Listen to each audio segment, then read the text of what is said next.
Les amis, j'espère que vous allez bien. Aujourd'hui, on se retrouve sur une nouvelle vidéo, les amis. C'est une vidéo de Thread, les amis. Voilà pourquoi j'ai pas mis beaucoup de lumière, les amis, sur ma visage, les amis. J'ai retrouvé une chaîne, les amis, qui rediffuse les Thread Horror de Squeezie, les amis, en animé, les amis. On va regarder ça ensemble. On y va. Histoire numéro 1.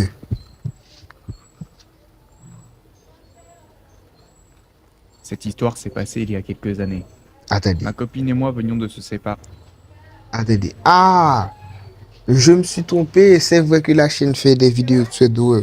Squeezie les amis, là, c'est un autre thread horror les amis, qui n'est pas venu de Squeezie les amis. On va regarder ça. Bon, je sais, mais on va regarder. J'avais besoin d'un peu de changement dans ma vie pour m'aérer la tête de toutes ces pensées négatives. J'ai donc décidé que ce serait une bonne idée d'aller faire de l'escalade en montagne. Je ne suis pas un pro, mais ayant pratiqué l'escalade pendant plusieurs années, je savais que je pourrais me débrouiller tout seul en montagne. J'ai donc pris mon matériel de grimpe et suis parti. J'ai bien évidemment prévenu quelques personnes où j'allais, au cas où quelque chose m'arrivait. Mes parents ainsi qu'un de mes amis étaient au courant d'où je serais. Je leur ai indiqué que si je ne serais toujours pas de retour d'ici le lendemain midi, qu'il faudrait appeler de l'aide. Bon, ok. D'après ce que je comprends les amis au commencement de la vidéo, c'est juste quelqu'un bien chill qui décide aujourd'hui, bon, aujourd'hui je vais aller monter. Je vais aller grimper une montagne les amis. C'est si simple que ça. Bon, c'était le premier CEDO, les amis. On va continuer, on va voir ce que ça va donner. J'étais plutôt confiant que rien ne m'arriverait, mais il vaut mieux prévenir que guérir. Je suis arrivé à la montagne après 1 heure de route. La première montagne que j'allais escalader était équipée de crochets pour que je puisse Oh, accrocher mes mousquetons. Je ne grimpe jamais sans corde, en tout cas pas lorsque je grimpe à plus de 5 mètres de haut. Cette première montagne devait faire une bonne trentaine de mètres, donc après m'être équipé, j'ai commencé la montée. J'ai grimpé pendant à peu près une dizaine de minutes, jusqu'à arriver à une séparation entre le mur que je grimpais et le mur qui continuait plus haut. La raison de cette séparation était une grotte. Elle n'était pas très spacieuse, mais elle était très sombre. Impossible de voir à l'intérieur. J'ai hésité à passer mon chemin, mais quelque chose a retenu mon attention. Il y avait un bruit constant, comme un bourdonnement. Ça ressemblait à peu près à un bruit de frigo. Bien évidemment, je savais qu'il ne s'agissait pas d'un frigo, car ça ne ferait aucun sens de trouver un frigo. déjà, on a un petit truc, un bruit de frigo. Bon, ça s'annonce à quoi, hein?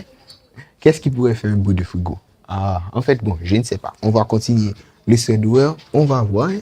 Frigo qui marche dans une grotte perdue comme ça. Et le bruit a attisé ma curiosité. Je me suis rapproché lentement. J'ai crié. Je Il n'y a n'attendais aucune personne. réponse en retour. Je voulais savoir à quel point je pouvais entendre mon écho. Au moment où j'ai crié, le bruit bourdonnant s'est arrêté. Là, c'était bizarre. Peut-être une coïncidence. Je suis Ah, resté immobile face à ce silence. J'ai écouté attentivement pour un potentiel bruit. je n'aurais pas fait mieux. Une respiration. J'entendais maintenant quelque chose respirer, un peu plus loin dans la grotte. Mon premier réflexe était de penser qu'il s'agissait d'un animal, comme un ours. J'ai reculé très lentement. J'avais les yeux rivés sur cette grotte sombre. Quand je suis arrivé à peu près à l'entrée de la grotte, ma curiosité a encore pris le dessus. J'ai sorti ma lampe torche pour pouvoir éclairer l'intérieur de la grotte. Mes mains tremblaient. Alerte au Lorsque j'ai allumé la lampe, suspense. j'ai balayé la lumière dans toute la grotte. Je n'en revenais pas. Il y avait 2 visages qui se cachaient derrière moi. Ça ressemblait fortement à 2 personnes. Mais ce qui m'a frappé, c'est à quel Ah, ça fait peur, ça fait peur, ça fait peur, mais c'est ce qu'on aime, c'est ce qu'on aime. Voilà pourquoi je regarde cette petite vidéo-là. Je suis tout seul à la maison, les amis. Et je suis en train de regarder de tous les côtés, les amis. Mais bon, j'aime ces petits trucs flippants, les amis. J'espère que vous aussi, si c'est le cas, mettez un gros pouce bleu. Là, je viens de casser l'ambiance, mais bon. Je sais que c'est un truc d'horreur, mais on va pas rester dans le truc très flippant pour trop longtemps, les amis. Mais bon, hein? Est-ce que vous êtes d'accord avec moi? Si oui, dis-moi ça dans les commentaires, les amis. point leur visage était amoché. On aurait pu croire que ces personnes étaient en décomposition. Pour être honnête, je ne sais pas s'il s'agissait de vraies personnes ou d'une créature qui ressemblait à un être Mais humain. là, c'est juste Mais une j'ai fantôme. immédiatement fait demi-tour et commencé à redescendre. J'avais tellement peur que quoi qu'il soit dans cette grotte tire la corde pour me faire remonter. J'ai descendu très rapidement la montagne. Je pense que l'adrénaline a dû impacter ma performance, car en même pas 5 minutes, j'étais déjà en bas avec mes affaires prêts à partir. Mais c'était quoi en fait? J'ai C'était observé quoi? d'en bas pour voir si je pouvais voir ces deux têtes sortir, mais rien. Je C'est ne la les ai jamais question. revus, et je n'allais pas attendre plus longtemps pour les revoir de toute façon. Je suis rentré en voiture directement après ça. J'ai tenté de trouver des théories avec mes parents et mes amis, mais tous ne comprennent pas ce que j'ai pu voir dans cette grotte. Peut-être qu'il s'agissait de personnes qui vivaient dedans, ou de créatures humanoïdes. Et ce bruit de frigo non plus ne fait aucun sens. Mais bon, on ne sait pas. C'est extrêmement frustrant de ne pas avoir d'explication à cette histoire. Ouais, on peut La le bonne dire. nouvelle dans tout ça, c'est que cet événement m'a fait oublier ma séparation plutôt rapidement. Tout ça reste un mystère. Je n'ai pas le Ça, courage c'est d'y pas retourner assez. pour avoir plus d'explications malheureusement. Mais le principal, c'est que je sois encore en vie pour pouvoir vous la raconter. Ouais. Mais ça, c'est celui qui gère la chaîne, quoi. C'est celui. Mais qu'est-ce que vous en pensez pour cette petite première histoire, les amis? Bon, c'était très cool parce que cette petite première histoire, c'est une histoire de frigo et des têtes qui me regardent. Bon, ici, c'est comme si je peux voir. Une tête me regarde de la caméra. Mais bon, allez, on va continuer l'histoire, les amis. On part pour l'histoire numéro 2. Ça fait beaucoup d'histoires, mais on y va. Allez, allez, allez, allez. Je vis dans un petit quartier rural aux États-Unis. Marlon, À l'époque, je c'est ça. travaillais en tant que serveur et je venais d'emménager dans mon nouvel appartement. Ah, les amis, je viens de comprendre une chose. C'est pas l'histoire que, je ne crois pas que c'est l'histoire que l'auteur, je peux pas dire l'auteur, celui qui a la chaîne, les amis, je ne crois pas que c'est son histoire. Je pense que c'est l'histoire de un autre, toute personne, les amis, parce que là, on a mis Marlon, 27 ans, les amis. Je crois que c'est une histoire de notre personne, les amis, mais bon. Je vis au rez-de-chaussée. Vous vous demandez peut-être pourquoi je vous dis ça, mais ce détail aura son importance plus tard. Bref, tout a commencé dans ma salle de sport locale. C'est une Ah, petite tu fais du salle sport, où mon il y a pote? amplement assez de matériel pour faire tous mes exercices. J'étais en pleine série de développé couché lorsqu'un jeune homme est venu me parler. Immédiatement, il m'a agacé, car il était en train de briser une des règles universelles du sport. N'interromps pas quelqu'un en pleine série. Ah, ok, J'ai je pris le temps de savais pas, finir ma moi. série avant d'enlever un écouteur pour lui demander ce qu'il voulait. Il s'est présenté et a commencé à faire genre il me connaissait. Il me disait qu'on était au même lycée. Je lui ai donc demandé de quel lycée il parlait, mais apparemment il avait oublié le nom. Ah bon, Ça confirmait bien qu'on ne se c'est un connaissait mytho, pas. D'autant mythomane. plus que son prénom était Sean. Et je ne connais Sean. aucun Sean. Il n'avait pas l'air de faire partie d'une salle de sport. Il était en sandales avec un jean gris sale et un pull vert kaki. Son Ah bon? vibe n'était pas très attirant pour être honnête. Je me suis dit qu'il cherchait sûrement désespérément des amis et que c'était sa façon de faire. Ah, ok. Il m'a parlé pendant à peu près 3 minutes. C'était une conversation très gênante. Je n'avais pas peur, mais je ne savais pas du tout quoi lui dire. Lorsque je parlais, il rigolait à haute voix alors que je n'avais même pas fait de blague. Il a fini par me demander mon Snapchat. Je lui ai donné car je me suis dit que c'était peut-être le seul moyen qu'il me laisse continuer ma séance tranquillement. Ok. Il m'a remercié et est parti. Moi, Même perso, quand il a j'ai dit au pas revoir, j'étais Snapchat. gêné. Il a dû me dire au revoir au moins 3 fois avant de vraiment s'en aller. J'ai fini ma séance, puis je suis rentré chez moi. Aux alentours de 18h, j'ai reçu une notification Snapchat. Snap de Sean. J'ai soupiré et commencé à regretter lui avoir donné mon snap. Quoi? Je ne l'ai pas ouvert tout de suite. J'ai dû attendre une trentaine de Après minutes une avant de seule l'ouvrir. message? Le snap était un selfie de lui dans le noir. Son Ah! visage était beaucoup trop proche de la caméra. Oh! Et son expression faciale m'a poussé à croire qu'il ne cherchait peut-être pas qu'une simple amitié. Il y avait du texte qui disait Eh! avec 2 Y. J'ai hésité à le retirer de mes amis Snapchat et je me suis dit qu'il finirait par s'arrêter. Allez, retire-le. J'ai ignoré son Ah! message, puis me suis mis devant un film. 5 minutes plus tard, une nouvelle notification de Sean. Bien sûr. Cette fois-ci, je Bloque l'ai là. ouvert tout de suite. C'était encore un selfie de lui. Mais sur celui-là, il ne souriait plus du tout. Au contraire, il avait l'air énervé. Bien sûr, tu l'as pas répondu. Il y avait encore du texte qui disait. J'ai fermé le message, puis l'ai bloqué de Snapchat. Et voilà, problème réglé. Même pas 30 minutes plus tard, Quoi? j'ai reçu une notification Snapchat de Sean. Il venait de créer un nouveau compte Snapchat. J'ai Bien ouvert son sûr. message et mon cœur s'est arrêté. C'était quoi? C'était C'était une quoi? photo de ma fenêtre de chambre avec comme texte tu vas me répondre, connard? Je ne savais pas comment il avait trouvé mon adresse. Eh oui, Jusqu'à mais ce que je comment? pense à la Snap Map. Ma localisation était Ah, activée. c'est Je l'ai vrai ça. désactivé tout de suite, puis j'ai attendu. J'avais oublié puisque je n'utilise pas Snapchat et je Quelqu'un connais venait de pas, toquer hein. sur ma fenêtre de chambre. Je savais très bien que c'était Sean. Je me suis rapproché de ma fenêtre de chambre, puis ai pris une grande inspiration. J'ai ouvert la fenêtre d'un coup sec, puis ai attrapé la personne qui s'y trouvait derrière. Je l'ai tiré à l'intérieur de ma chambre, puis lui ai mis 2 coups de poing au visage. Il était par terre, évanoui. Ce n'est qu'à ce moment-là que j'ai pu constater qu'il s'agissait bien de Sean. J'ai appelé la police, qui est arrivée en 5 minutes. 6 Je n'ai minutes même pas eu à seulement. les convaincre. Ils Au ont moment fait de vite. l'arrestation, Sean était en train de m'insulter et de me menacer de mort. Ils l'ont embarqué, puis sont partis. Je n'ai jamais eu d'autres problèmes avec Sean. Mais c'était Il a dû qui? faire son travail.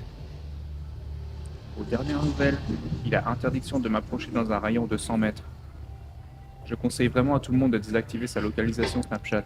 J'ai dû apprendre ma leçon avec la méthode dure. En tout cas, je reste toujours parano de cette histoire. À chaque fois que quelqu'un m'ajoute sur Snapchat, j'ai toujours peur qu'il s'agisse secrètement de ce cher Sean. Ah ouais, c'était très flippant, hein.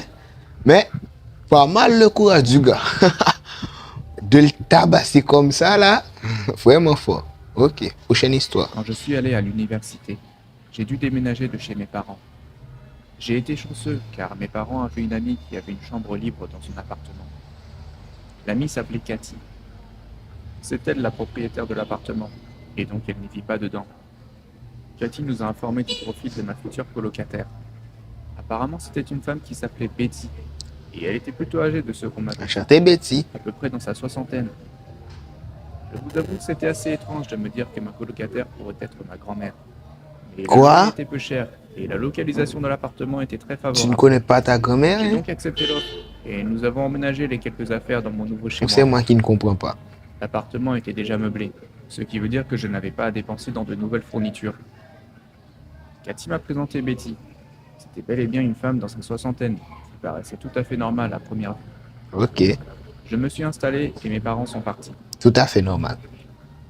Pendant 2 jours, rien d'anormal ne s'est passé. Le 3e jour dans l'appartement, le premier incident s'est produit.